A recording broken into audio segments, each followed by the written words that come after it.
Okay. Now we're all quiet. All right. Makes sense. So should we say our names first? Or? Sounds Yes. good. Okay.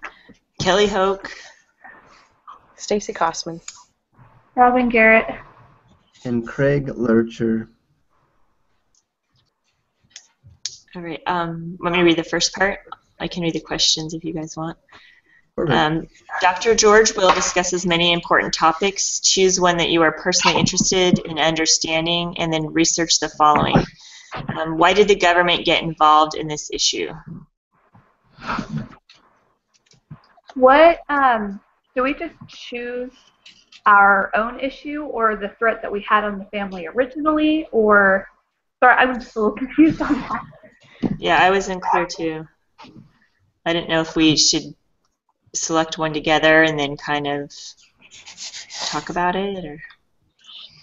I just picked something from what he had said. Yeah, I was thinking Right. about one he had said. And I don't necessarily think it's for the one that we have chosen throughout the semester, so it's just one that he talked about, because he didn't talk Yeah, about. he didn't talk about mine. Mine Yeah. either. I could see how mine related, but not really. Cool. Yeah. Well, that's good. So which ones did you guys choose? When I which noticed that he talked about was children born out of wedlock. I noticed he talked about that. Anybody else notice one? I did the death tax. Oh yeah, that one. He made those comments of, that seems wrong Yeah. to go blow it and it's fine, but if you go try to give it to your family, then the government jumps in and taxes it. Yeah, it's ridiculous. Yeah. Takes their Yeah, share. and I did the Social Security, how that's crazy too, but I thought about that. I told my wife about how, hey, did you know that you can just waste all your, if you have lots of money and you're going to die, and you're like, oh, I'm going to die, I'm going to waste it all, instead of giving it to your kids, because you can just go waste it and not care about paying tax on it, but if you give it to your kid, they have to get taxed on it. That is just so crazy. And the tax rates, holy cow, I looked that up. They're 40%. 40%? Oh my gosh. Anything over a certain percent, it's kind of rated up to a million. So the percentages grow up to 1 million, and then anything over 1 million is taxed at 40%. So I don't want the inheritance for over my $1 million that I'm going to get. Right? Yeah. So somewhere. Die really poor for your children's sake. Yeah. So why do you think the government got involved? Just to get rich? Just to get more money? I could never find I don't. the exact, you know how sometimes they'll give you an exact reason as to why they did something like this, like the Great Depression happened, so they did a lot of the welfare system things. It never really said a specific thing other than they started it in the 1700s, starting to do like 25 cents on anything up to $100. It was just a way for the government to get money. There's no good reason. Yeah. Oh, man. So then, how can we say, has it been effective? Well, they effectively get your money, yeah. Yeah. I was saying they're very good at being effective at getting it. It was funny, some of the stuff I found. It said, estate tax lawyers are the most productive tax law enforcement personnel at the IRS. For each hour they work, they find an average of $2,200 of taxes that people owe the government. $2,200? Yeah. I was like, well, I'd like to be paid that much. Yeah. And then the long-term effects of it that they had said was that in 2006, the IRS planned to cut 157 of the agency's 345 tax lawyers and 17 support staff because there weren't as many people who were having any estate money to be taxed. So less people are passing on their wealth to their families, so then the IRS doesn't have as much work. Wow. That's good and not good at the same time. Yeah. But maybe that, my grandma was talking about this before she passed away. She was like, she said that her and her friends talked about how they would give everything away before they died. She's like, so when they got old, she's like, they talked about how they would give their possessions and things like that. She's like, we don't write about it, they don't write it into a will. They just wanted to give everything away as they got older because they didn't want any of that inheritance thing to happen. Yeah, and they can do that, and that was another thing that I read in that stuff too, is you give your things away, it's fine, but if you give land or any kind of property or cash away, they can only give a person can give $14,000 per person per year, up to a certain amount, like $5 million. Huh. And then they still get taxed on it if they do more than that. Wow. I was like, wow. They tax you when you make the money first. Actually, first giving it to someone else. They tax you to somebody else, and then that person who gets it pays taxes on it too. Well, yeah, that's like people like who win like the Price is Right and win the cars and stuff like that. There's so many people that can't even keep the prizes. They're just like, they have to sell them never to pay mind. the tax. Yeah, thanks for the car. I'll give it back. I read some article about that. People who won like the big grand prize at the end, they weren't able to keep any of the prizes. Oh, that's sad. Really, really sad. It is sad. Well, at least they got their minutes on national TV of popularity or something. Yeah. Hopefully they enjoyed it for a little bit. For a little bit. Wow. And then I guess the next question on it too with mine, so we can go to you guys, is what he asked, what did his speech say that the government's doing right now that could be more effective? He said they need to get out of it. And what did he say? It's codified envy, and it's because we're typically not an aspirational or envious people, that we're industrious instead. And I like that quote that he shared from Mark Twain. It tain't yours and it tain't mine. Yours and tain't mine. Yeah, so it's doubly tainted. That was funny. Yeah. Oh. So that was my thing. I don't know.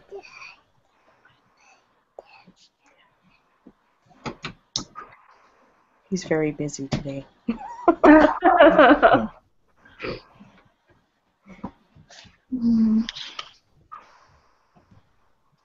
That's interesting. So you said you did Social Security, Craig, on yours? Yeah, I didn't spend a lot of time on it, but it's just, and now I deleted my tab that I had for it. Oh, no. But how it makes sense. The government got involved because you retire, you don't have a job, and there was the, oh my gosh.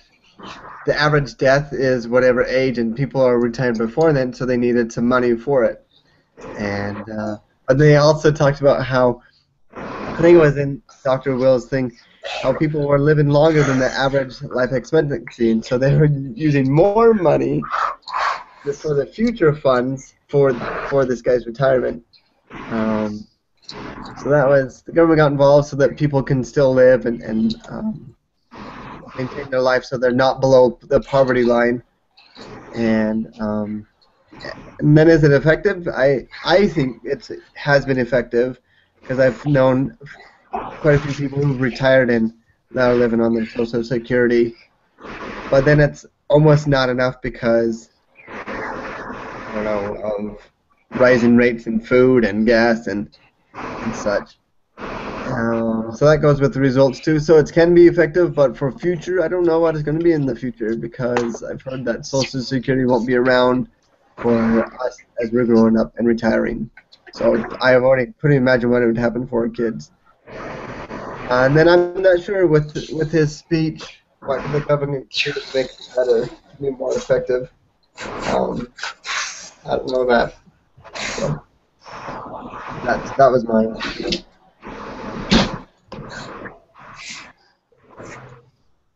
Yeah, I'm not sure I agree with Social Security all that much. I have a grandma who She gets $125 a month. That's it. That's all she gets. It doesn't even cover anything. Like, it wouldn't even cover one of our bills. And Like the heating bill or something like that. Mhm. yeah, maybe.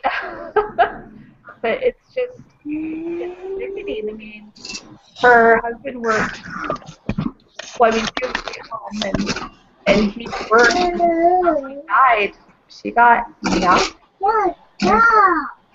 She has nothing. She's in this trailer home that's like literally the floor is just falling apart, the roof is falling apart, and she has nothing to fix it up, and she doesn't want to move because that's where her husband lived with her. I think there definitely needs to be something more.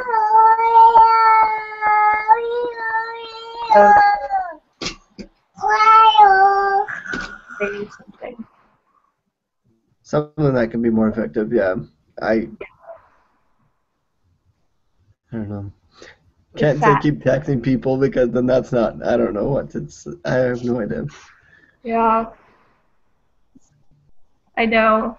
I was talking with somebody in one of these classes about Obamacare, and they were saying how, like, I guess her dad's a doctor or something like that, but they're literally, like, cutting off the elderly and trying to basically kill them off so that they don't have to worry about them anymore. And I kind of see this as part of it. That could just be a conspiracy theory. I'm not sure, but it's kind of scary. It's really scary. Before I quit work, I worked for the tax assessor in Clark County before we moved to California, and I worked for a senior citizen rebate program where you take in consideration like any income that they have, and if it's less than like a certain amount a month, then they can get this rebate check, and it's up between like $500 to $500 a year that they can get back to help them, and it's never like that's not a lot of money for a year to help them out. But Yeah. to qualify for it, it's ridiculous. They have to live off of nothing. So we would go out to their homes and like interview them and find out how they live. And I mean, some of these people, like when you're talking to them and you're seeing how they live, like they'll show you, like they'd open up their cupboards and they'd be like, no, this is what I eat and this is what I have. Like there were these old people and they were eating like dog food because it was soft, and like they're like, oh no, it's good because it's for my dentures, and if a dog can live off of it, I can live off of it. And like it was so sad, but I mean there was a lot of them that would really eat that, or you know, like sardines or just whatever. I mean, and that was like their daily meals, and it was so sad. And like, and if that, I mean, those were like the lucky ones that would get like, oh yeah, you get $10 back as your rebate. Like here you go, don't worry about it. That $10 is really going to help you. Go buy another bag of dog food. Yeah.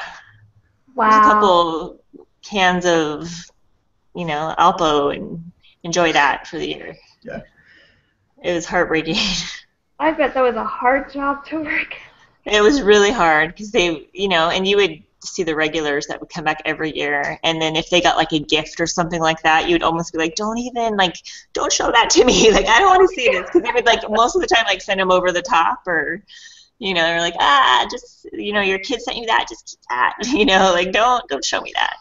I'm closing my eyes. Go put it away. Yeah. Oh man.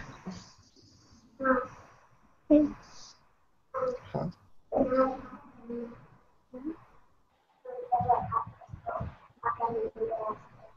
Okay.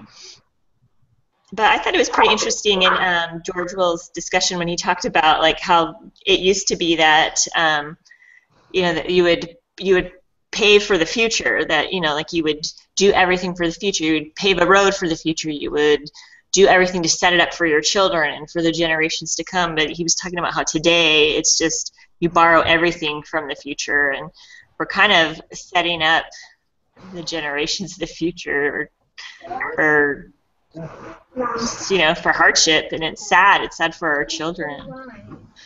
Okay. Kind of Yeah. reminds me of the philosophy. It used to be you did everything to help everybody, and now it's everything to help yourself. The selfish attitude has changed it. In my hometown, have a huge cemetery, and along the area is this huge stone wall. And the reason they built that wall was during the Great Depression so that people would have a job. And so everybody got a job working on this stone wall, and it helped out. But now it's just like nobody's willing to help out anybody anymore. It's all a motive. Yeah. Yeah. So what do you guys think the problem no one wants to talk about is? I took it as his 1/3 of the children are born out of wedlock. Yeah. And you know, Yeah, I got that one. I also touched on education. Yeah. And the states are dumbing down the proficiency requirements so that they can get the federal funding that they get, which makes the problem of unwed parents and kids wreaking havoc on society in the communities worse. Yeah. I kind of felt like it was like that whole entitlement philosophy instead of like you work for what you get. Yeah, just I'm entitled to it all. Like I don't need to do anything for what I get. Yeah. And yet, I think as well, with what Stacy said about education, it wasn't. I thought he talked about how we're dumbing down the tests so that we can be one, but we're not going to be number one. Yeah. Yeah. Yeah, because I can see when they do that, then you have people who are not prepared when they go out in society to be able to keep jobs, and if they're not being taught any type of responsibility at home or at school, then they go out and do whatever they want for them, which leads to more kids being born out of wedlock. And it just keeps cycling through. Yeah. But it's a downward cycle. Yeah.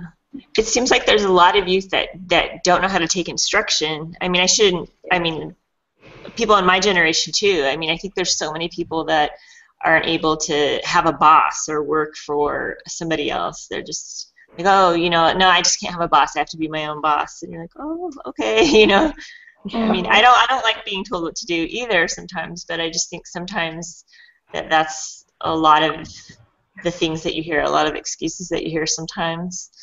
I don't know, just my opinion. They want the easy money. I have, no offense, a deadbeat brother-in-law who, his goal, so he married my husband's sister, and, anyways, his goal in life was to never fill out a resume and never go to college. He wanted to be completely independent and make loads of money. And it was ridiculous what his ideas were. It was completely ridiculous. But is that working out for him? No, it's not. He stays at home and she works, which is insane. But they're actually in China right now and she's teaching English. But I don't know. I'm not very fond of him, so. Yeah. I don't know. Sometimes I feel like you need to work for other people to get experience and just, I don't know, put some time in to learn about things and learn about your skills and your strengths and weaknesses. And it's true. I don't know. Yeah, you need the experience. I mean, that's why we have internships. Is experience. Yeah. I just have this nephew. He's been graduated for 3 years from high school, and he won't go to school. He doesn't. I mean, he had, this opportunity to work for this orthopedist and just kind of work in his office, and he was just like, nah, I'm not a nurse. No male nurse for me. But I'm like, this guy did all of his knee surgeries and stuff like that, and he, offered to bring him in and, like, come work for me in my office. We'll do this. I mean, he didn't want to do that, but he's like, oh, I won't work fast food either. And I'm like, just do something. Oh my goodness. Something. Yeah, you have to do something. So many people that don't know how to work. Yeah, he's like, I'm an artist and I skateboard. I'm like, well, you're not that good. Come on. Well, yeah, I mean, with all the incentives of getting free money and I mean, you get stuff handed to you basically all of the time.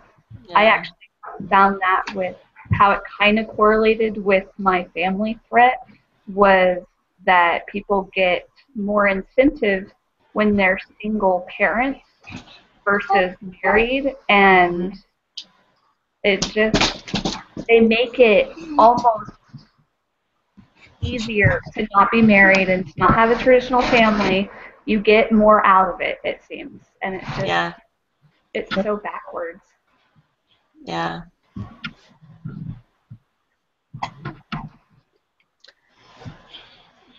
All right.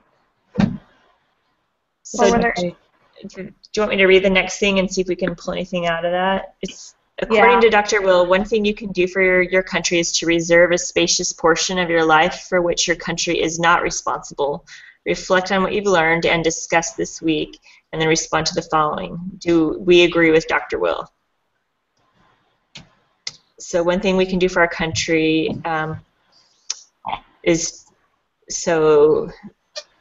a portion of our life for which our country is not responsible. I agree. Yeah, I agree, definitely. I do too. So we need to, yeah. I kind of feel like my country is not responsible for making sure that my kids are respectful and responsible adults, like growing to be those kind of people. I feel like I'm kind of responsible for making sure that they're respectful of people, and kind of feel like that's my job, is to help them be that way. And to teach them how to work. That's one of the things hard work.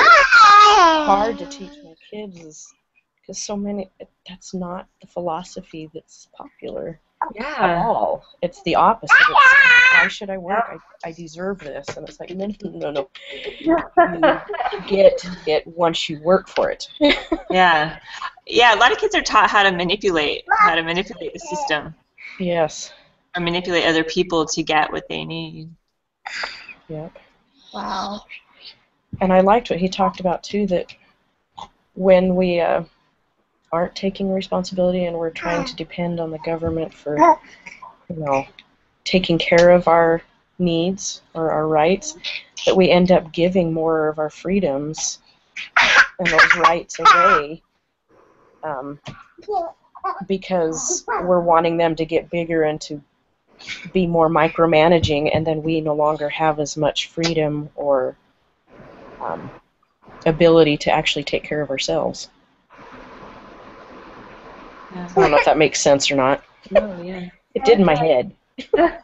You're fine.